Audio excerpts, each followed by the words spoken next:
Donc, on en a vu de deux sortes. Quelles étaient ces deux sortes? Les capteurs électrochimiques.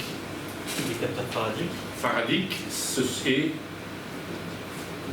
potentiométriques. Les faradiques, c'est ceux qui mesurent un courant, et les potentiométriques, c'est ceux qui mesurent un potentiel, comme son nom les indique. Donc, les capteurs électrochimiques, c'est tous ces capteurs-là. Ce sont des capteurs qui utilisent une réaction chimique pour trouver une information, un mesurande. Et presque toujours, ce mesurande, c'est la concentration d'une espèce chimique, donc on fait réagir. Bien. Donc, ça peut être des choses très simples, comme la mesure du glucose chez les diabétiques, etc. Ils ont ça dans leur poche, c'est pas des trucs que pour l'industrie, hein. Ça peut être pour la vie de tous les jours. Et donc là, on va regarder le cas où ces capteurs électrochimiques ont besoin d'une électrode de référence, et je vais définir ce que c'est que ça. Donc, on a vu les deux types de capteurs, mais parfois, on ne peut pas avoir deux électrodes dans le capteur. Il y a deux électrodes, une réaction chimique à une électrode, l'autre réaction chimique à l'autre électrode, et on se débrouille pour prendre le potentiel entre les deux électrodes. Des fois, on ne peut pas avoir deux électrodes, il n'en faut qu'une. Donc, comment on fait pour mesurer une différence de potentiel quand on a juste un seul potentiel? Eh bien, il faut créer une deuxième électrode, qu'on va appeler référence, qui va nous servir pour prendre la deuxième valeur du potentiel pour faire la différence. Donc, vous allez avoir votre électrode de travail, c'est celle qu'on a vue la dernière fois, mais la dernière fois, vous avez une deuxième électrode de travail. Et on va regarder le courant qui passe de l'une à l'autre, ou le potentiel qui passe qu'il y a entre les deux. Et là, on n'a qu'une seule électrode. Eh bien, il faut apporter une électrode de référence. Cette électrode va nous servir, comme son nom l'indique, de référence. Donc, elle doit avoir un potentiel fixe, cette électrode. C'est-à-dire, il ne faut pas que le potentiel varie, parce que celui-là, il va varier en fonction de la concentration de CO, de O2, de glucose, etc. Ce potentiel va varier, il faut que celui-là soit fixe. Donc, c'est un potentiel indépendant de l'environnement. Potentiel fixe, alors que l'électrode de travail aura un potentiel variable. Il va falloir incorporer cette électrode au capteur. Donc il ne faut pas que ce soit une usine à gaz. Il faut que ce soit quelque chose de petit qui puisse rentrer dans le capteur. Et ensuite, il faut que son potentiel soit connu, parce que si je veux prendre la différence, si ce qui m'intéresse c'est le potentiel de ça, ce potentiel-là, il va être donné par quelle relation? Nernst. Voilà. Donc celui-là, je peux le relier à la concentration. Et si celui-là il n'est pas connu, ça ne sert à rien. Donc il faut que celui-là soit connu, et celui-là, c'est ce qui va varier avec la concentration en glucose, en CO, tout ce que vous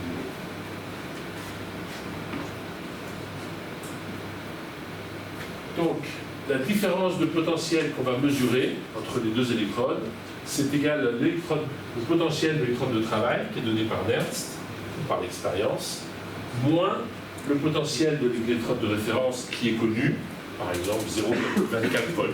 Voilà. C'est marqué sur l'étiquette du fournisseur. Et donc, ce qui nous intéresse, c'est-à-dire la relation qui va être en lien avec la relation de Nernst, ça va être l'électrode de travail, il y aura ce qu'on a mesuré, plus la référence qui est connue.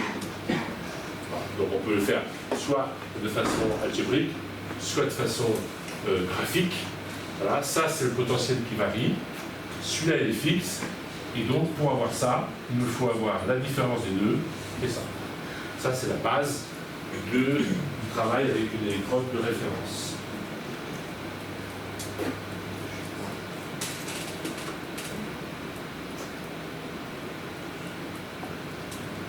Alors si je veux mesurer une différence de potentiel, il me faut un circuit électrique. On ne peut pas mesurer une différence de potentiel juste sur un point indépendamment. Il me faut un circuit électrique. Donc mon circuit électrique, ça, ce sont mes deux électrodes. Il va être relié ici par le voltmètre.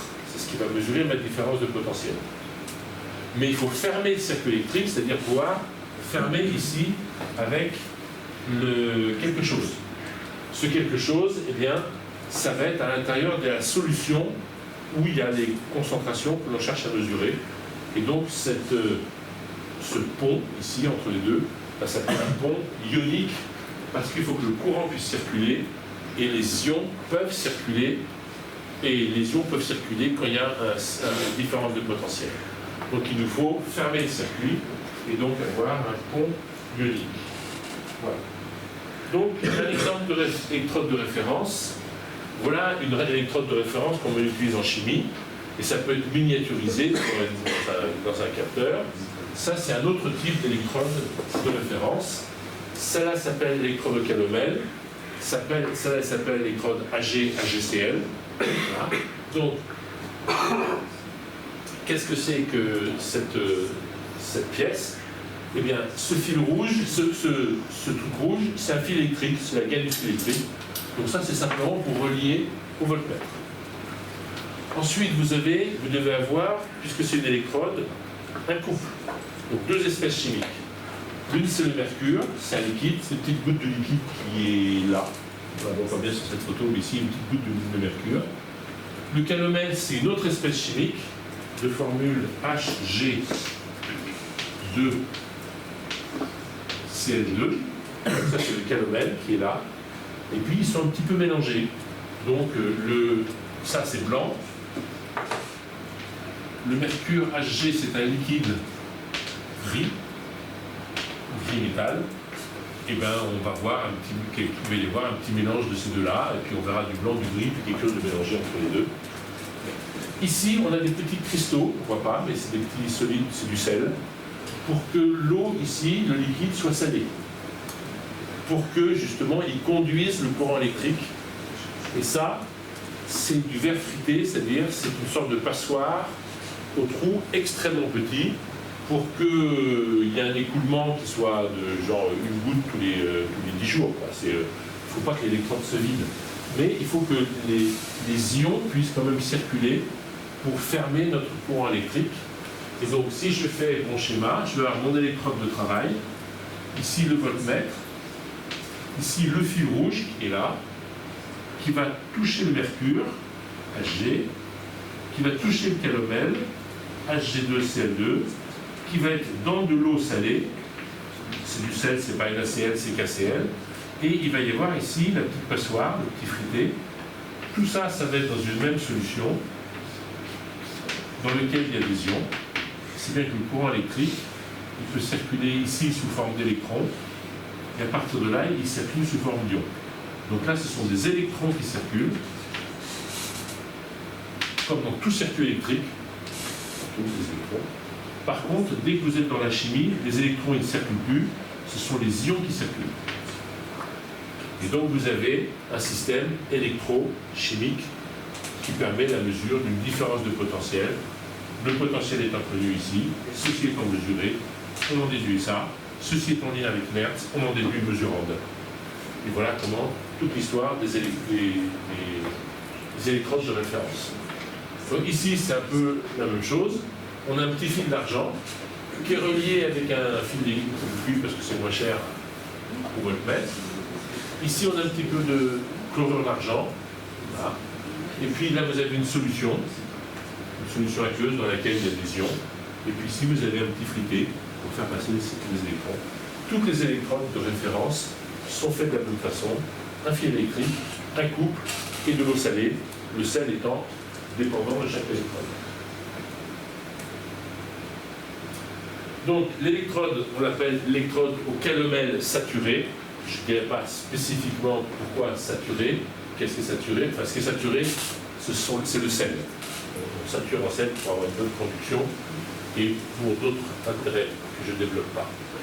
Donc ECS, électrode de calomel saturé, ou électrode Hg2Cl2, Hg toujours ECS. Son potentiel est de 0,24 volts, 0,244 volts, 244 millivolts. Il est connu, on travaille avec.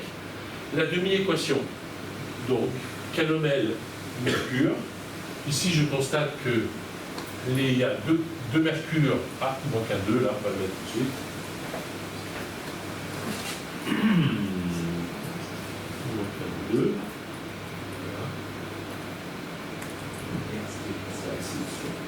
Sur cette page-là. Voilà. Donc deux mercures, deux chlore. Ici, j'ai deux électrons, ils sont là, une charge moins deux fois. Donc il me faut deux électrons ici. Et donc c'est ma demi-équation. Si je veux écrire la relation de Nernst correspondant à cette demi-équation, alors c'est E égale E0 plus 0,06 sur le nombre d'électrons. 2 électrons. Et ensuite log de tout ce qu'il y a. Au numérateur, ce qu'il y a du nombre des électrons. C'est un solide, on ne le met pas. C'est 1. Divisé par le produit ici, divisé par le mercure. Le mercure, c'est un liquide pur. C'est comme les solides, on ne le met pas. Il n'y a pas de concentration, il est pur. Et donc, ici, par contre, on a les ions chlorure qui sont dans le sel, là. Et donc, c'est chlorure au carré. Si bien que si je transforme tout ça, c'est un 3, là. J'ai fait un petit peu vite. Sauf que ça va pas se faire simplement. Voilà, ça marche.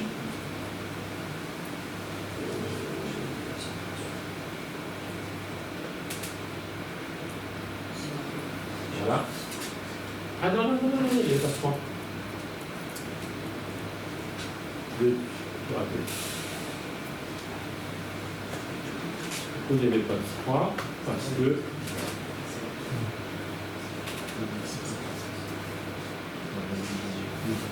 il n'y avait pas de 3, parce que ici je divise 0,06 par 2 et j'ai un carré qui vient supprimer ce truc. Donc E0 moins 0,06, log des ions chlorure. Et je peux préciser maintenant que si c'est saturé, il y a toujours la même quantité de chlorure et mon potentiel, il est fixe et connu, et c'est 2,244 millivolts. Donc ici vous avez le schéma, peut-être un peu plus clair que la photo. Ça c'est la photo, ça c'est le schéma. Vous avez ici le fil électrique, vous avez le mercure, le calomel, l'eau salée et le frité, la passoire pour laisser passer les ions.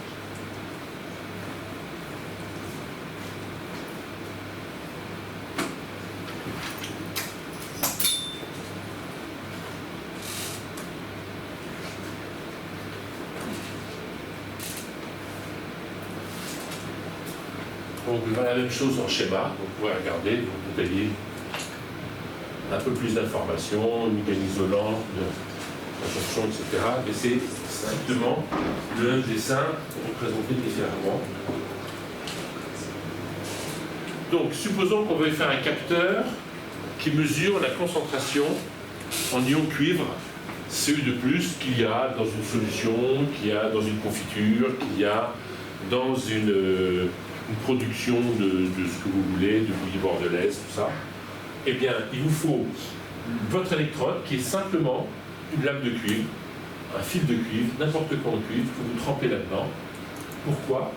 Parce que votre couple étant CU2 plus CU, vous avez votre équation, votre demi-équation qui est là, et vous avez ici la relation de Nernst qui vous permettra de remonter au mesurable, la concentration en cuivre que l'on cherche dans la confiture.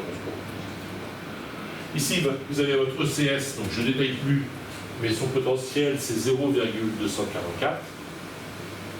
Et donc le potentiel que l'on cherche à mesurer, c'est-à-dire ceci, on l'a par la différence, et on est ramené au problème que j'ai précisé.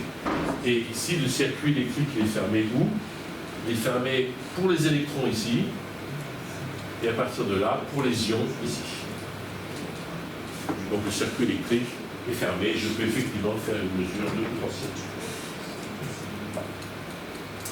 Application numérique, supposons que la mesure, ici on a une solution qui vient de l'industrie, du jardinage, de ce que vous voulez. On fait cette mesure, je trouve 62 millivolts là. Question, quelle est la concentration en cuivre que je cherche à mesurer? Eh bien, le cuivre dans la solution, ici j'ai mon équation de Nernst. Donc E égale cette valeur-là, il faut qu'elle soit donnée, c'est pas quelque chose qu'il faut connaître. Par contre ici on a 0,06 sur 2, c'est 0,03. Log de la concentration de ce qui est du côté des électrons, donc c'est le cuivre, divisé par le log de la concentration d'un métal, mais pas, c'est 1. Et vous avez votre relation de Nernst. Et donc, vous cherchez ça, vous avez mesuré V qui vaut 62 millivolts, vous lui ajoutez les 244 de l'électrode de référence, et vous trouvez que l'électrode de cuivre a un potentiel de 0,306.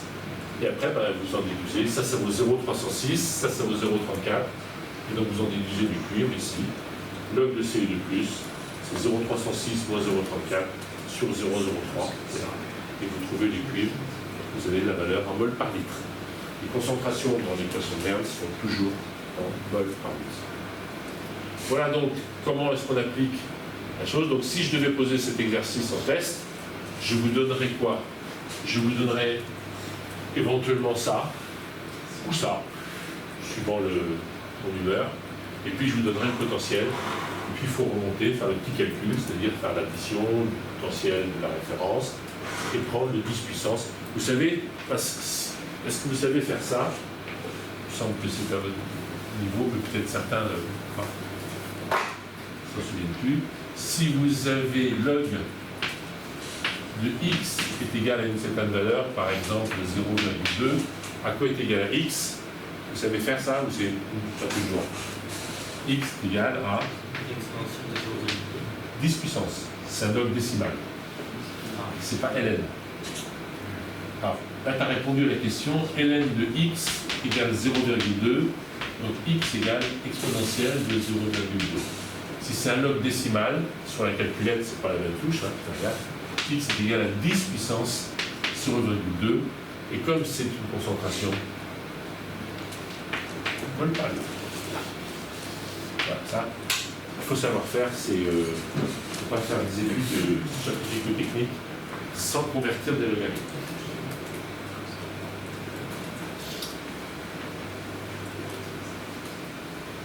Bien.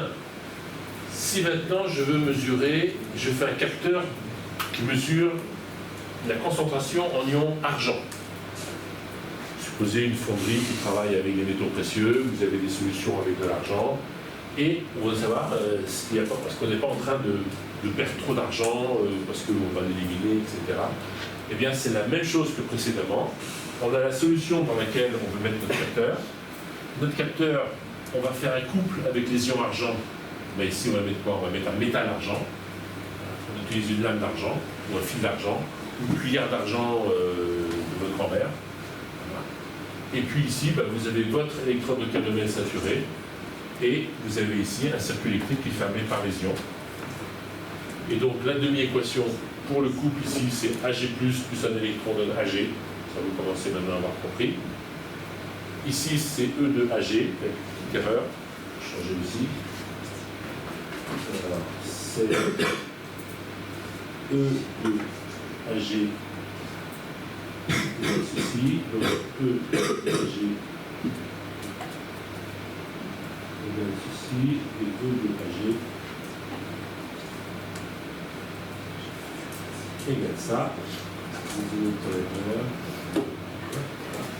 Je reprends. Ma demi-équation, c'est l'équation Ag plus Ag. Très facile à faire. La relation de Nernst, elle est très facile à faire. Le E0 qui sera fourni, 0,06 sur 1 log. Donc ce qu'il y a du côté des électrons, c'est les concentrations en Ag. Et ici, c'est le métal, c'est un solide, donc il n'y a pas de concentration, c'est 1. Et on en déduit ici ce que l'on cherche, c'est-à-dire le potentiel de Ag et par la formule du log ici, la concentration en argent. Et donc le circuit de mesure, le circuit électrique ici, je rappelle, c'est là où le rouge c'est les électrons, le violet c'est là où il y a les ions, c'est toujours pareil. En rouge, conduction métallique, en violet, conduction ionique.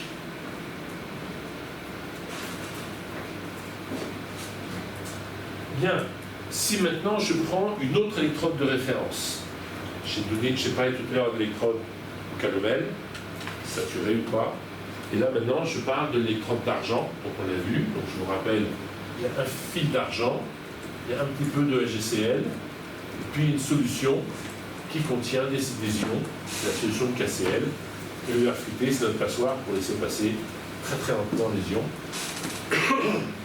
Donc la demi-équation, attention, c'est cette fois-ci, le couple c'est HCl, Ag.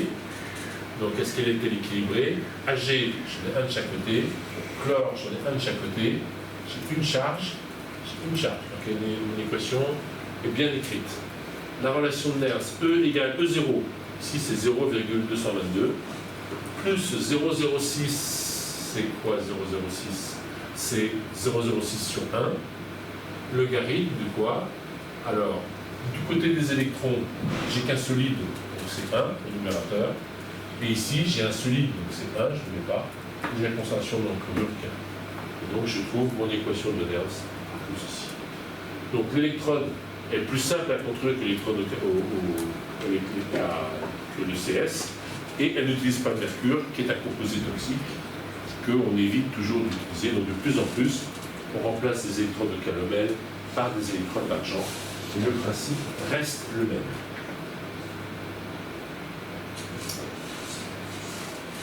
Donc, les électrodes de référence sont bien adaptées pour des mesures de potentiel en solution aqueuse. On va voir des exemples pour la détermination des concentrations d'ions, puis pour la détermination du pH. Le pH étant la mesure de l'acidité. Avec ce même genre d'électrode, on peut effectivement mesurer l'acidité d'une eau de rivière, d'un lac, d'une pluie acide, du lait, enfin de tout ce que l'on veut.